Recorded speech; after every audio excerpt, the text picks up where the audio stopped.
Okamekuyo. Ene lagotape. Lago.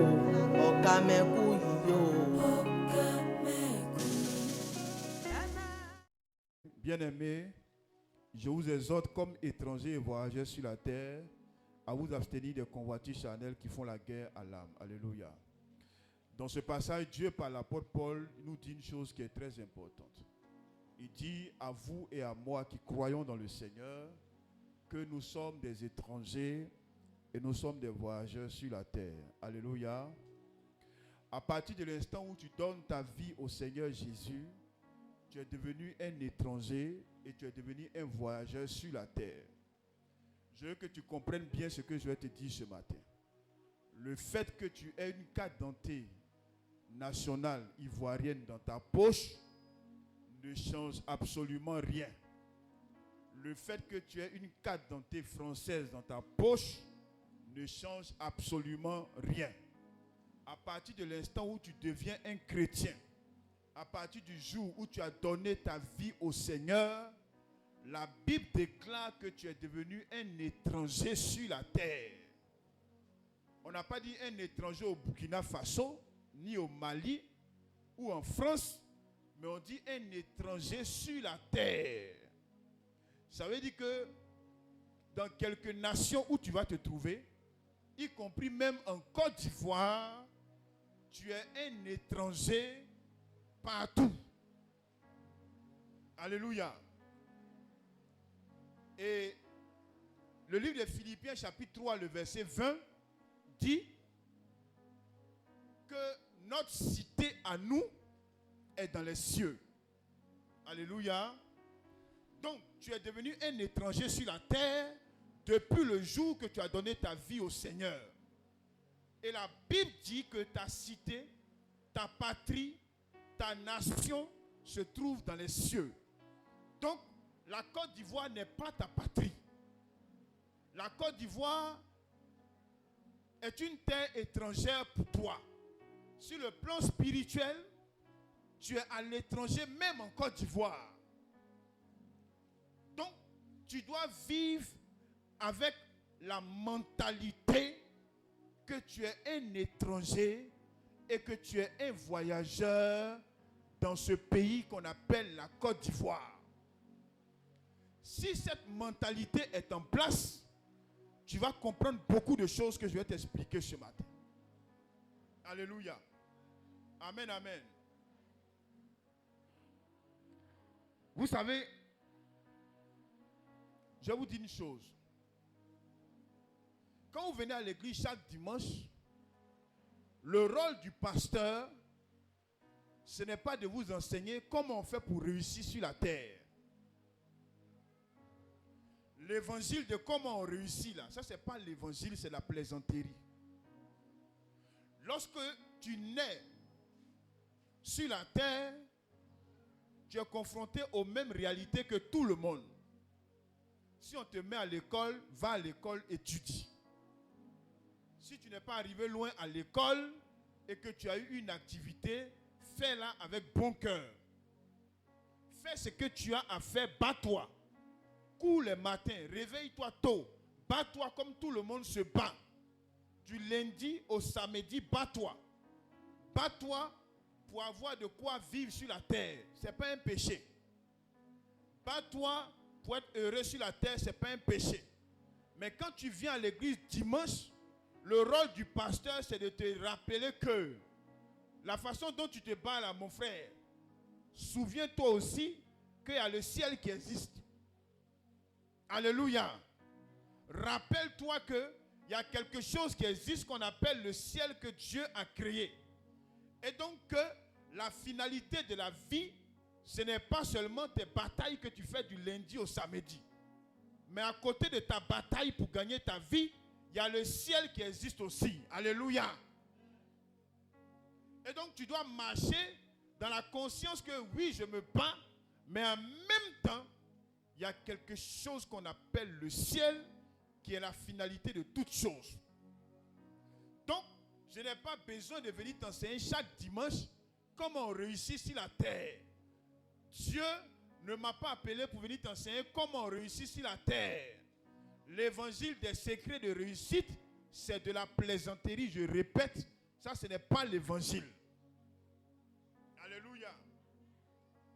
Si tu veux réussir sur la terre, Dieu a dit une chose qui est très simple et qui dans ma vie a toujours été le guide de ma vie. Ça se trouve dans Matthieu chapitre 6, le verset 33. Dieu a dit, cherchez premièrement le royaume des cieux et sa justice, et toutes les autres choses te seront données par-dessus tout. Là, c'est Dieu qui a parlé. Il dit, si tu cherches premièrement le royaume des cieux et sa justice, il dit, toutes les autres choses auxquelles tu rêves te seront données. Chercher premièrement le royaume des cieux, c'est très simple. Ça veut dire simplement qu'en toutes circonstances, quelle que soit la situation dans laquelle tu te trouves, préoccupe-toi de faire seulement ce qui plaît à Dieu et de laisser Dieu gérer les conséquences. Ça, c'est une parenthèse que je suis en train de faire. Il revient à mon message tout à l'heure. Alléluia. Préoccupe-toi dans ta vie de ne faire que ce qui est agréable à Dieu. C'est tout. Si tu vis ainsi, Dieu dit, toutes les autres choses te seront données par-dessus tout. Toutes les autres choses là, c'est tout ce à quoi tu aspires. Il y a mariage dedans, il y a voiture dedans, il y a l'argent dedans, il y a enfant dedans. Mais Dieu dit, pour avoir ça, il dit, cherche d'abord le royaume des cieux. Ça veut dire, obéis-moi d'abord. Fais ce qui est bon devant moi d'abord. Ne te préoccupe pas de ce que tu gagnes, mais fais ce qui est bon devant moi. De la sorte, tu vis une vie que pour plaire à Dieu et non pas une vie pour gagner quelque chose.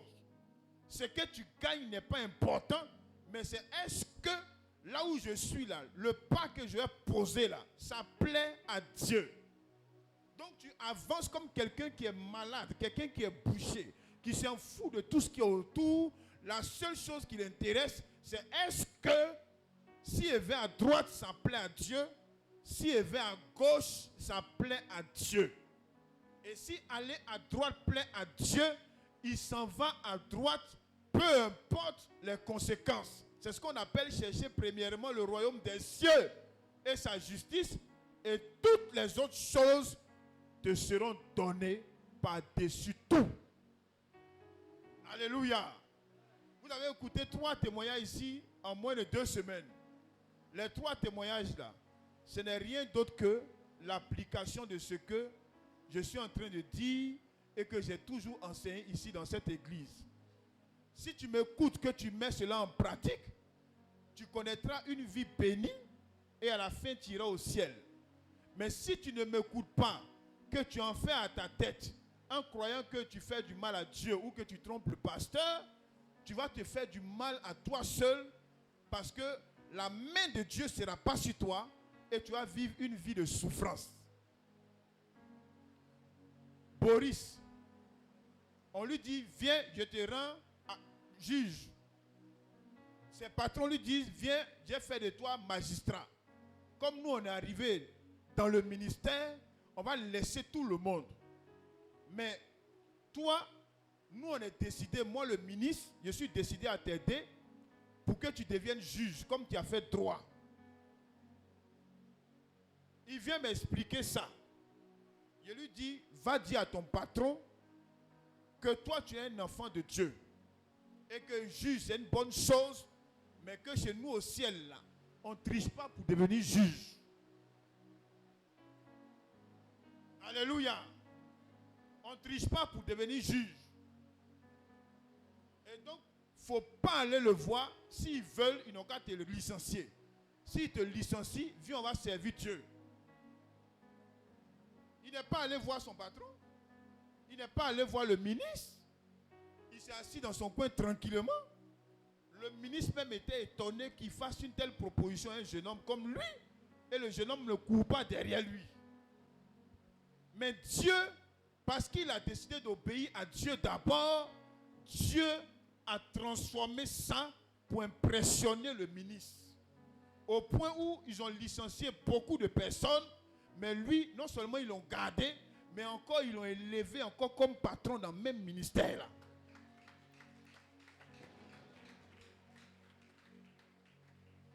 Est-ce que la vie n'est pas simple ainsi? Que quelqu'un doit s'asseoir pour t'enseigner comment on réussit? Il n'y a pas comment on réussit dans la vie. Il y a cherche premièrement le royaume des cieux, et puis Dieu va faire sa part. Alléluia. Voilà notre fille Laura.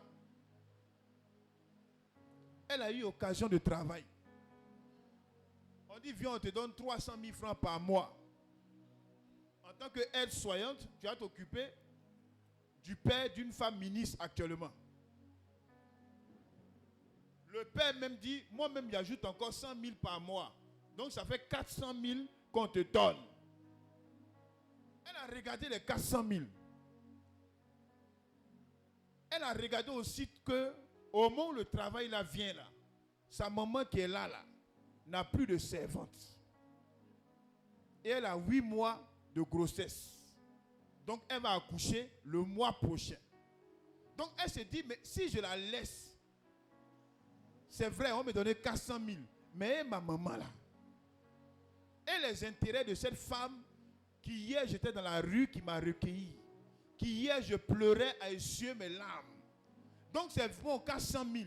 Mais et elle, qu'est-ce qu'elle devient?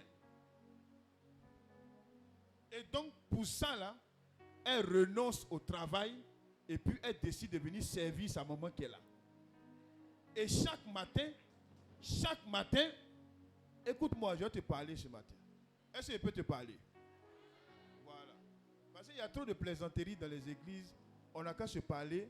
Maintenant, celui qui s'en met ça en pratique, il sera béni. Celui qui ne met pas en pratique, ça c'est lui qui voit. Mais quand moi je viens ici chaque dimanche, c'est pour te parler du ciel. Allons au ciel. Qu'il y a la terre, mais allons au ciel aussi. C'est à cause de ça que Jésus m'a appelé.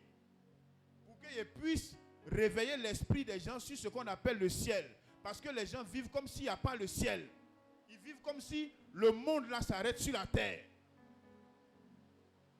Donc, elle refuse de 400 000. Et chaque matin, elle paye son transport. Elle vient s'occuper de notre dernière qui est là. Elle est là matin. Jusqu'à, des fois même c'est à 22h, elle s'en va. Elle s'occupe d'elle comme une servante, comme une nounou.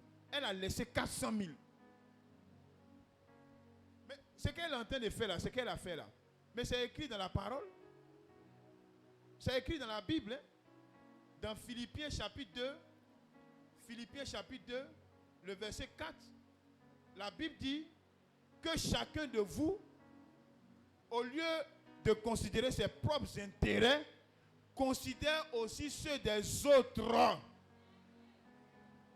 Elle a dit, oui, 400 000 c'est mon intérêt. Mais l'intérêt de ma maman, là, elle a besoin d'une main pour l'aider. Et elle a renoncé à ça. Et 8 mois plus tard, Dieu lui a ouvert les portes pour lesquelles elle a témoigné ici dimanche dernier. Alléluia. 8 mois plus tard, sans qu'elle ait besoin de se vendre, d'aller se mettre à genoux devant quelqu'un, elle était assise tranquillement chez elle. Le travail est venu la trouver tranquillement aussi chez elle.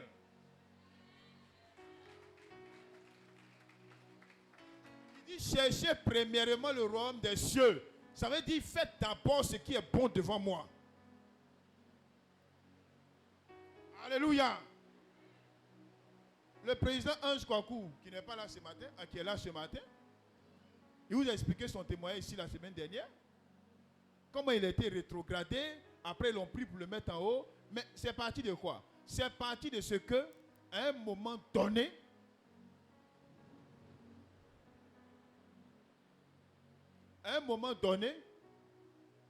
son véhicule a fait une panne. Alors même qu'il était dans une mission pour du travail. C'est-à-dire, le DG même est devant. Le DG lui dit, allons, on fait une mission quelque part. Et puis, en route, la voiture là a une panne. Et le DG lui dit, toi-même, il faut arranger la voiture là. Voiture de service. Toi-même, il faut arranger. C'est toi qui roulais, il faut arranger. Donc, ils ont fait Et ses collègues qui se sont énervés là-bas, eux, ils disent non, c'est foutaise. Voilà, non. Quand je connais, tout le monde connaît la loi. La loi dit que c'est foutaise. Comme en voiture de service. Et puis c'est moi-même, c'est lui qui a dit on a qu'à partir. Et puis c'est gâté. Et puis maintenant il dit que oui, moi il a qu'à arranger. Que moi il n'arrange pas. Le DG aussi dit que si tu n'arranges pas, et que moi il arrange, je prends ma voiture. C'est-à-dire que le DG n'a pas raison. Mais c'est lui qui fait gros cœur. Donc il m'appelle pour m'expliquer. Et pendant qu'il m'explique ça, il y a un verset de la Bible qui me vient dans l'esprit immédiatement. Qui est dans Matthieu, je crois, chapitre 5. Matthieu, chapitre 5. Le verset 41.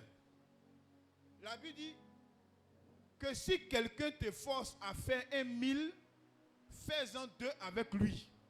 Donc pendant qu'il entend m'expliquer ça et qu'il m'envoie un message, automatiquement ce verset-là vient dans mon esprit.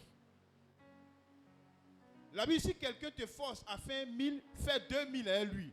Ça veut dire quand on te force à faire quelque chose, là, ça veut dire dans le droit, tu ne dois pas le faire. Tu as un droit de résister. C'est parce que tu n'es pas obligé de faire qu'on dit on te force. Mais Jésus dit si on te force à faire quelque chose qu'en principe tu ne dois pas faire, Jésus dit il faut faire la chose là et puis il faut faire même plus. Donc si on te force à faire 1 000, fais-en 2 000. Donc je lui ai dit, dans la loi c'est vrai, tu n'as pas le droit d'arranger, mais tu n'es pas, tu es un homme du ciel, tu es un chrétien. Donc en tant que chrétien, voilà ce que dit ta constitution. Si on veut te forcer à faire quelque chose que tu ne dois pas faire et que tu es dans tes droits, il faut faire la chose là, mais il faut faire plus. Donc va voir ton DG pour lui dire qu'en fait tu as dit que tu ne fais pas là. En fait tu t'es trompé, c'est la colère, il n'a qu'à oublier ça. Que oui, que tu vas faire, que tu reconnais que c'est toi qui roules, tu vas bien faire la voiture, tu vas arranger ça même bien pour lui donner et que c'est de ta faute. Donc quand il allait voir le DG pour lui dire ça, il m'a expliqué après que le DG même s'est levé de son fauteuil, il était impressionné par cette sagesse-là. Oui, ça a impressionné le DG et lui-même a dit, vraiment tu as marqué un grand coup. Donc là, ça a touché le cœur de son DG. Son DG était déjà bouleversé par la sagesse que Dieu lui a communiquée à l'époque. Ce qui a fait qu'il était dans des dispositions favorables désormais pour lui. Et c'est ça qui accompagne tout le reste qu'il a expliqué dimanche dernier, où on lui dit, tu étais ici, on avait coupé ton salaire, même le salaire il est venu me voir. Il dit, ah le gars il va couper mon salaire. Il a dit, bénis le Seigneur, c'est que Dieu a voulu, il n'a qu'à prendre ce qu'il veut dedans. Reste là-bas. Pourquoi? Il est en train de faire ce qui est agréable devant Dieu. Et puis Dieu s'occupe du reste. Donc si vous voulez témoigner contre eux, faites ce qui est agréable devant Dieu. Dans toutes les circonstances de vos vies, préoccupez-vous de faire ce qui est agréable devant Dieu au regard de la parole de Dieu. Et la parole de Dieu combattra pour vous au moment opportun. Et puis Dieu vous donnera la victoire. Alléluia. Ok. Donc cela dit, tout ça c'était une parenthèse, je reviens à mon message. La Bible dit que vous êtes des citoyens des cieux. Donc, parce que vous êtes des étrangers sur la terre, vous devez vivre sur la terre comme des étrangers. Si vous ne comprenez pas ça, et que vous vous considérez d'abord comme des Ivoiriens, vous allez passer à côté de votre marche chrétienne. Si la Bible dit que vous êtes des étrangers, vous êtes des étrangers sur la terre. En Côte d'Ivoire, vous êtes des étrangers. Et vous êtes de passage. De passage vers votre patrie céleste. Et donc, en tant que des étrangers, vous devez vivre en Côte d'Ivoire comme des étrangers. Moi, dans mon esprit, là, Dieu m'a permis de comprendre ça. C'est pourquoi vous ne me verrez jamais en train de me battre pour un homme politique pour qu'il vienne au pouvoir. Je ne vais jamais faire ça jusqu'à la fin du monde.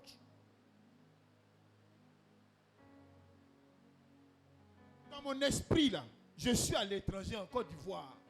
Je bénis la Côte d'Ivoire parce que Dieu m'a fait la grâce de vivre en Côte d'Ivoire. Mais je suis un étranger en Côte d'Ivoire. Donc il y a des choses dans lesquelles vous ne me trouverez jamais. Et en tant qu'étranger, vous devez vivre dans la conscience que vous êtes des étrangers et vous devez vivre en Côte d'Ivoire comme on vit dans votre pays qui est le ciel. Amen, amen, amen. Si vous ne comprenez pas que vous êtes citoyen des cieux, vous allez vous trouver dans tout et n'importe quoi. C'est pourquoi tu as trouvé, oh Dieu quand même. Dimanche 13, demain 14 février, tu as trouvé des chrétiens qui sont en train de fêter Saint-Valentin. Que non, on a trouvé ça comme ça.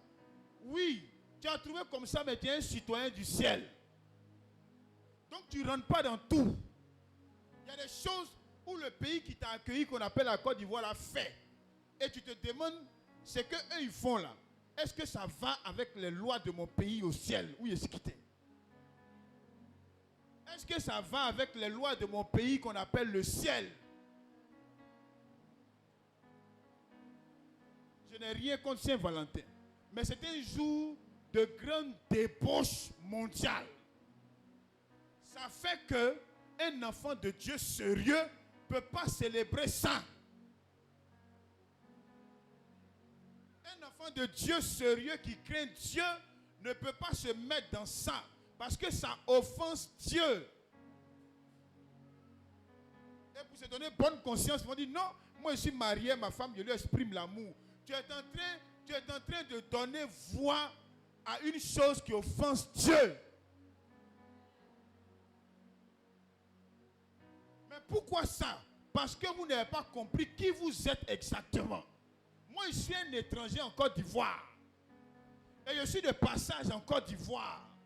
Donc, je marche dans les lois de Côte d'Ivoire tant que ces lois-là n'offensent pas les lois de mon pays qu'on appelle le ciel. Alléluia. Amen, amen.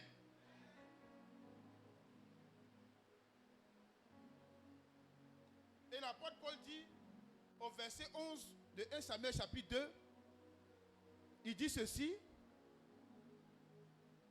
Il dit, ayez au milieu des païens une bonne conduite, afin que là même où ils vous calomnient, comme si vous étiez des malfaiteurs, ils remarquent vos bonnes œuvres et ils glorifient Dieu. Vous êtes des étrangers en Côte d'Ivoire. Vous êtes entourés des gens qui ne connaissent pas votre patrie céleste. La Bible dit, ayez une bonne conduite au milieu des païens. Ne vous donnez pas un spectacle au milieu des païens.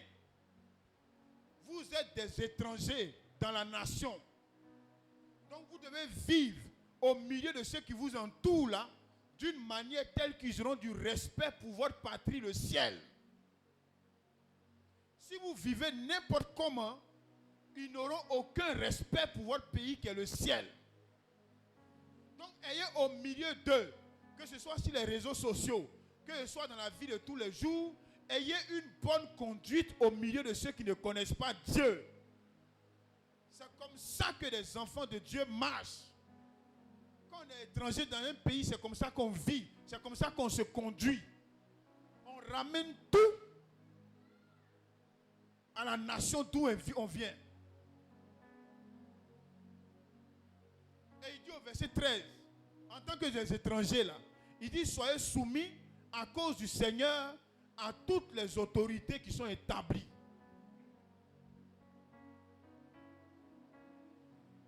Dieu vous dit comment vous devez marcher.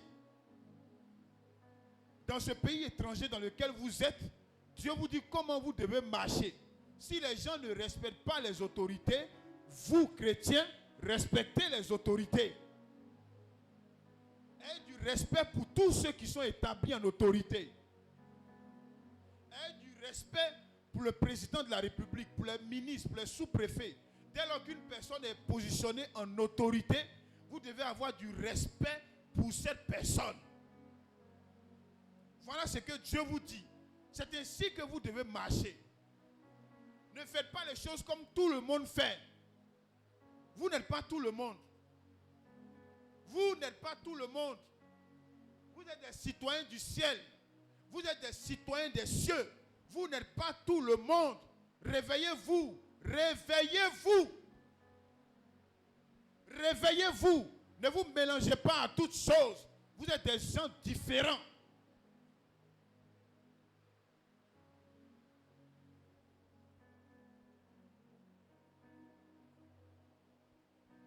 Donc, chaque jour que vous vous réveillez, vous devez marcher dans la conscience que, étant des étrangers, vous êtes des passages sur la terre. Frère, tu es des passages sur la terre. Je suis de passage sur la terre. La terre n'est qu'un lieu de transit. C'est un passage. En fait, tu penses que Dieu t'a envoyé sur la terre pour que tu te maries, pour que tu sois riche. Ce n'est pas ça. Il t'a envoyé sur la terre pour que tu aies ton visa d'abord pour aller au ciel. C'est sur la terre ici, là, on obtient le visa pour aller au ciel. Donc, quand tu descends sur la terre, là, à partir du jour où tu nais jusqu'au jour où tu meurs, là, tu dois avoir en tête une seule chose. Je dois avoir mon visa pour aller au ciel. Donc, étant un étranger, étant de passage sur la terre, tu dois vivre chaque minute, chaque heure, dans la conscience qu'un jour tu partiras. Peu importe les assurances qui sont derrière toi, peu importe la fortune qui est derrière toi, peu importe les régimes que tu fais, tu ne manges pas sel, tu ne manges pas sucre, tu manges ça, tu fais sport, tu ne fais pas sport. Un jour, tu partiras. Alléluia. Amen, amen. Donc, un jour, tu partiras. Et donc, tu dois être conscient de cela. Et la question que tu dois te poser, c'est celle-là. Mais quand je partirai là, avec quoi partirai-je? Si tu es vraiment un étranger dans ta tête, tu vas te poser cette question-là. Quand le temps sera arrivé de partir dans mon pays là, avec quoi je m'en vais? Dans la vie physique, quand vous voyez des gens en train de se battre et qui sont à l'étranger, vous les voyez en train d'avoir 2 boulots, 3 boulots, 4 boulots, dans le but de gagner de l'argent, c'est parce qu'ils sont conscients que le jour qu'ils vont retourner dans leur pays, l'argent qu'ils vont avoir ici, là, ça peut les suivre dans leur pays là-bas. Si vous voyez un Ivoirien qui est en France et qui fait 10 boulots lui seul, rien que pour gagner de l'argent, c'est parce qu'il sait que l'argent qu'il gagne en France ici, là, il peut envoyer ça en Côte d'Ivoire. Parce qu'un jour, il va se retourner en Côte d'Ivoire. Donc, il se bat pour avoir le maximum pour rapatrier ça dans son pays où il va finir sa vie. Maintenant, vous là, en tant que des enfants de Dieu, en tant que des chrétiens, le jour que vous allez partir dans votre pays là, vous partez à quoi? Le jour que vous allez partir dans votre pays au ciel là, vous partez avec quoi? Avec quoi vous allez partir dans votre pays au ciel quand le temps va arriver? Vous voyez? Donc, quand tu comprends ça, il y a des choses pour lesquelles tu n'as plus la force de mener des batailles. Quand tu comprends ça, tu n'as pas le temps pour résumer ta vie à te battre pour gagner le matériel. Si Dieu te donne le matériel, gloire à Jésus. Mais tu ne fais pas de ça le centre de ta vie. Parce qu'un jour, tu vas retourner dans ton pays, le ciel. Avec quoi tu partiras? Est-ce que tu peux retourner avec les voitures au ciel? Est-ce que tu peux retourner avec les maisons au ciel? Est-ce que tu peux retourner avec l'argent au ciel? Mais pourquoi tu fais de ça le centre de ta vie? Pourquoi tu fais de ça le seul but de ta vie, frère? Des choses que tu laisseras sur terre ici. Pourquoi tu fais de ça le centre de ta vie? Il n'y a que ça. Il n'y a que l'argent. Il n'y a que le travail. Il n'y a que les voitures. Il n'y a que les maisons. Pourquoi tu fais de ça le centre de ta vie?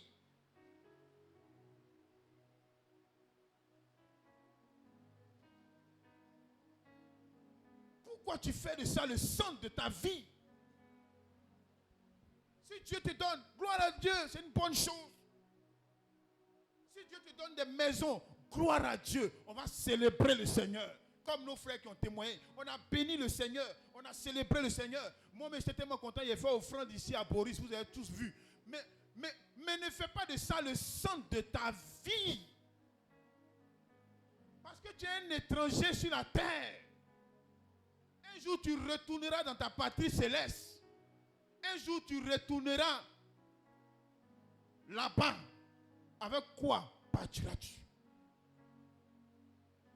Le jour que j'ai compris, comme le dit la Bible dans 1 Timothée chapitre 6, le verset 7. 1 Timothée chapitre 6, le verset 7. Il dit, on est venu sur la terre sans rien. Et on repartira de la terre sans rien. À partir du jour où j'ai compris que de tout ce que j'ai, il n'y a rien qui me suivra dans les cieux. Quand le temps sera venu pour moi de retourner chez moi dans mon pays, le ciel, à partir de ce jour-là, j'ai été libéré de la possession, libéré de la passion pour ces choses. Dans ma vie, tout ce que j'ai, je n'ai jamais été passionné de quoi que ce soit. Je n'ai jamais rêvé à obtenir l'argent, Dieu m'en a donné. Je n'ai jamais rêvé à obtenir une maison, Dieu m'en a donné. Je n'ai jamais rêvé à rien de ces choses. J'ai rêvé qu'à Jésus de Nazareth. J'ai rêvé à comment plaire à Dieu. J'ai rêvé à comment être en phase avec Dieu. Et Dieu lui seul, il a fait ce qu'il avait à faire. Dieu m'a donné, gloire à lui. Mais ce n'est pas le but de ma vie. Ce n'est pas le but de ma vie. Voici mon frère Justin, peut-être que lui il a oublié. Il y a longtemps en arrière, en ce moment on n'était rien encore. Et puis lui, Dieu lui a donné songe et puis il m'expliquait. Il dit, je t'ai vu en train de bâtir une grande maison impressionnante. Le voici qui est là. Quand on dit tu mens là, tu cites des morts. Le voici qui est là. Il a été la première personne qui a fait un rêve sur ça pour te dire que Dieu lui seul dans sa souveraineté a décidé. Il a fait. Mais ce n'est pas le but de ma vie. Ne faites pas de ça le but de vos vies chrétiennes. Réveillez-vous. Vous êtes des étrangers et voyageurs sur la terre. Lorsque vous quitterez cette terre-là, il y a une seule chose que vous emporterez. Vous savez c'est quoi? Ça se trouve dans Apocalypse chapitre 14. Le verset 13.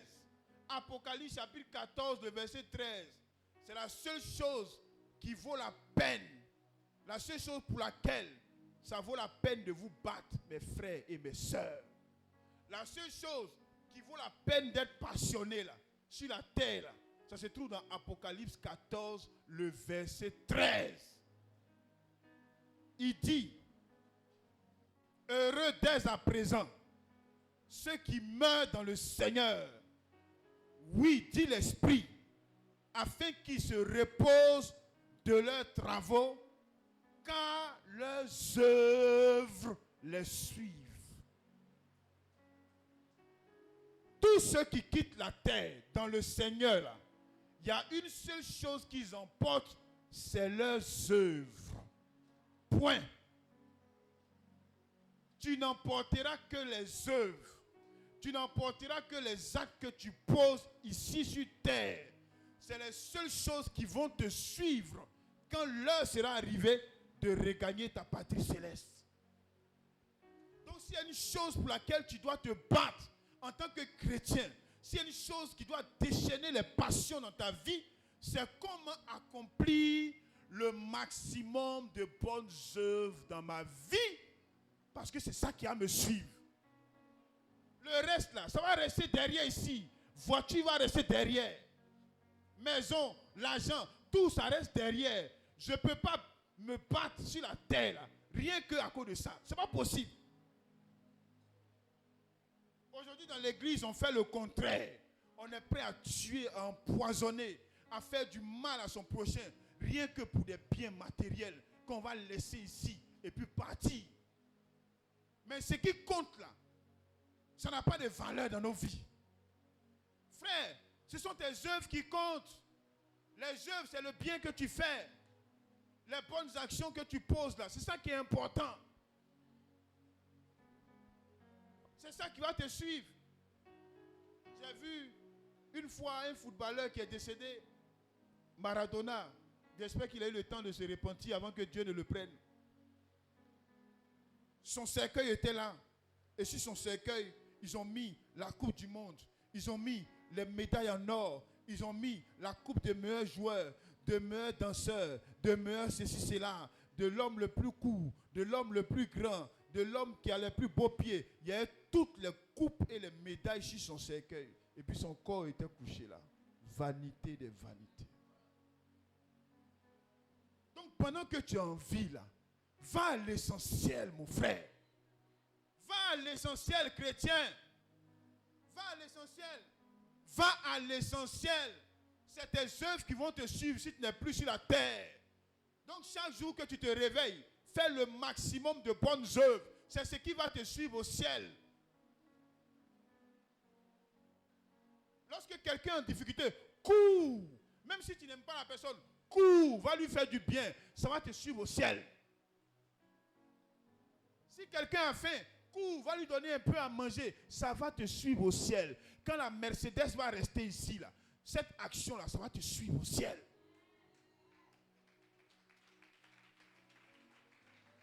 C'est pourquoi, depuis que j'ai compris ça, que Dieu m'a fait la grâce de comprendre ça, il y a beaucoup de choses pour lesquelles je n'ai plus le temps.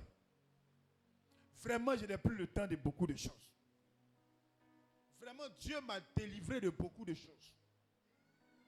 Perdre mon temps sur la vie de celui-là, lui là, il a fait comme ça, lui là, il n'est pas bon, il est comme ci, lui là, il marche comme ça, il se comporte comme ça. Je n'ai plus le temps de ça.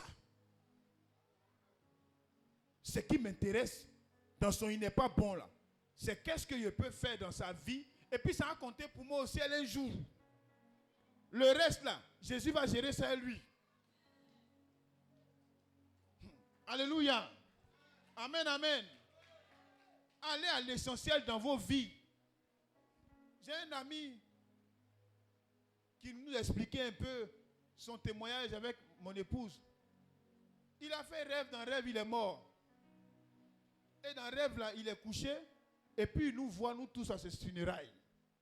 Et puis, il est dans la tombe, et puis, il pleure. Il pleure dans la tombe.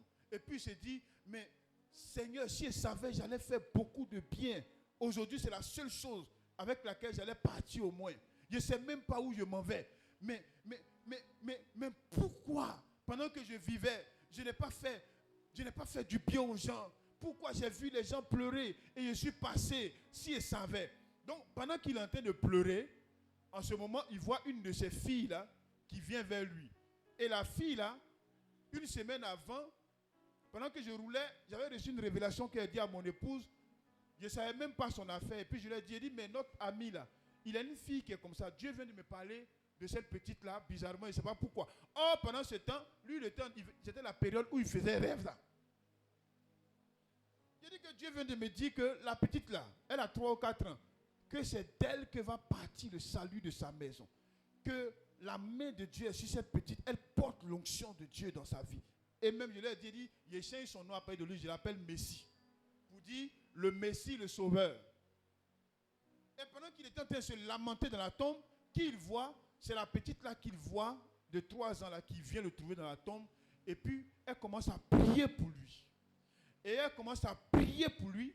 Et puis, lui demande, mais qu'est-ce que Dieu t'a dit? La petite lui dit, Dieu m'a dit de te dire, il te donne encore juste 11 années. 11 ans sur la terre. Va, ressaisis-toi. Et puis, il s'est réveillé ensuite. Pendant qu'il était dans la tombe, là, son plus grand regret, c'était les œuvres qu'il n'a pas accomplies sur la terre. Chrétiens, battez-vous pour l'essentiel. Allez à l'essentiel. Laissez les histoires de rancune. Laissez les histoires de haine. Laissez les histoires de palabres. Les histoires de lui là m'a fait ci, lui là m'a fait ça. Laissez ça. Ça ne vous suivra pas au ciel. Concentrez-vous sur l'essentiel. Posez de bonnes actions dans vos vies. Aimez les gens. Faites du bien. Faites le maximum de bonnes œuvres. Laissez les gens avec leur comportement, avec leur vilain comportement. Laissez-les. Faites votre part. Allez à l'essentiel. Le pas que tu poses là, il est comptabilisé par Dieu. Dieu comptabilise ça. Ce n'est pas dans le vent. Dieu comptabilise. Dieu écrit ça. Ça va te suivre, frère. Ça te suivra demain. Quand tout va rester, ça va te suivre. Donc pour le temps qui te reste à vivre sur la terre, pendant les 50 ans que je te souhaite encore sur la terre, pendant les 100 ans que je te souhaite encore sur la terre, bats-toi, va à l'essentiel dans ta vie chrétienne. Va à l'essentiel. Va à l'essentiel. Laisse les faux combats. Laisse les fausses histoires. Va à l'essentiel. Le mauvais, le méchant là, va lui donner à manger. S'il pleure, viens essuyer ses larmes. S'il est en difficulté, cours vers lui. Laisse ce qu'on t'a fait. Vous savez, et je termine par là, j'ai appris une chose avec le Dieu de la Bible. Et c'est quelque chose qui a contribué à ma délivrance. Vous savez qu'aujourd'hui, quand quelqu'un est là qui parle mal de quelqu'un, j'ai une colère qui m'anime toujours.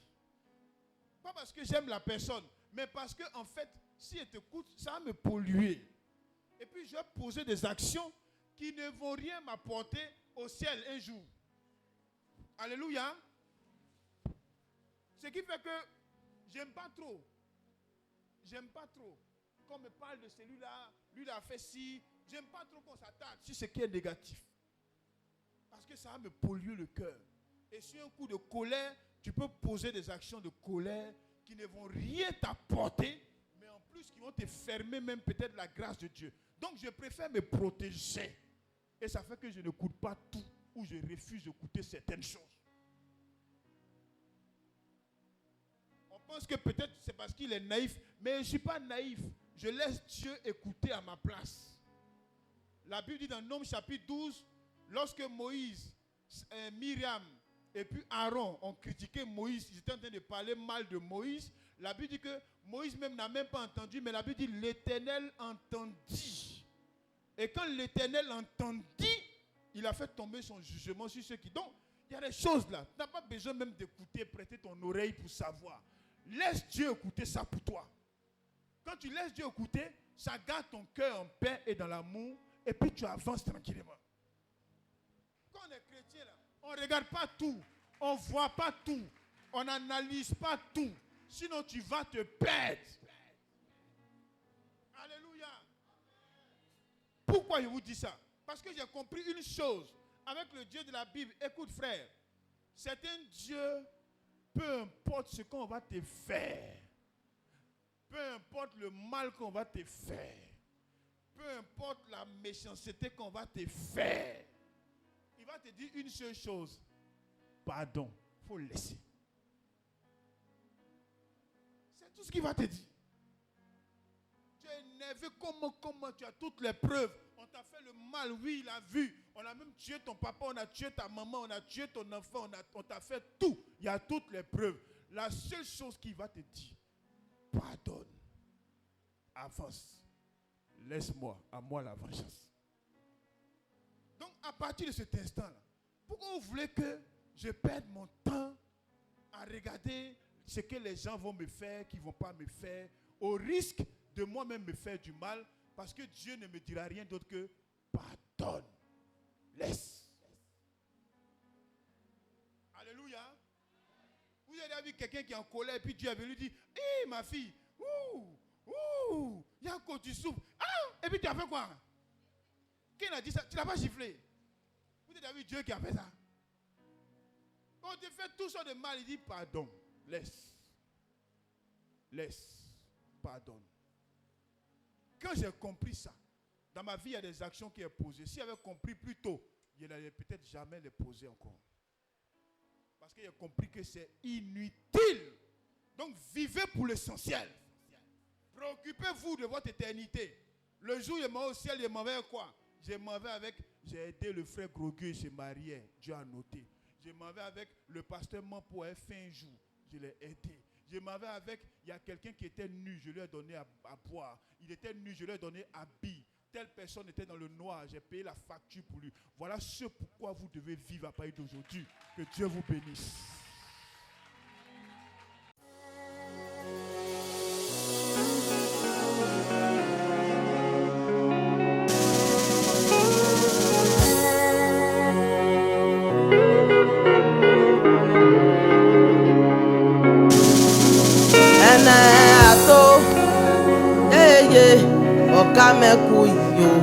Okamekuyo ene lakotape lago Okamekuyo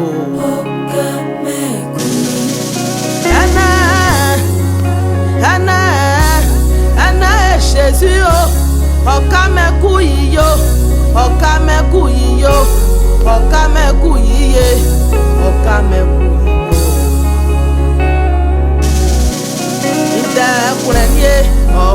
Prenez N'Antoine Kesson.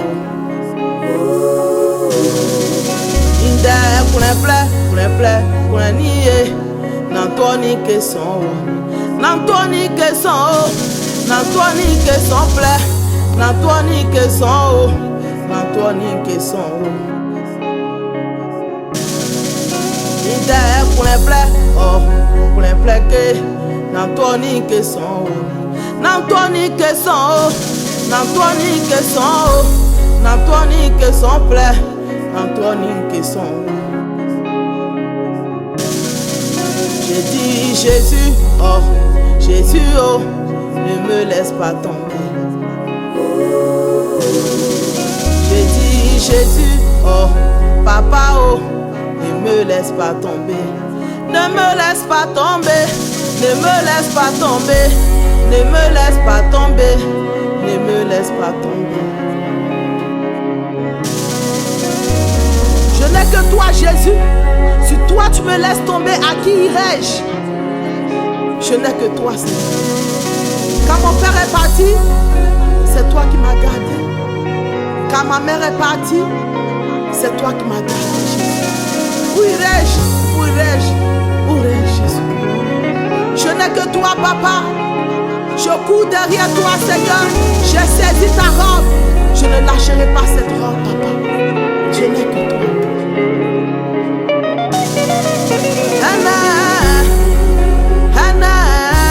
Hana Jésus, Okamekuyo, Okamekuye, Okamekuyo, Okamekuyo.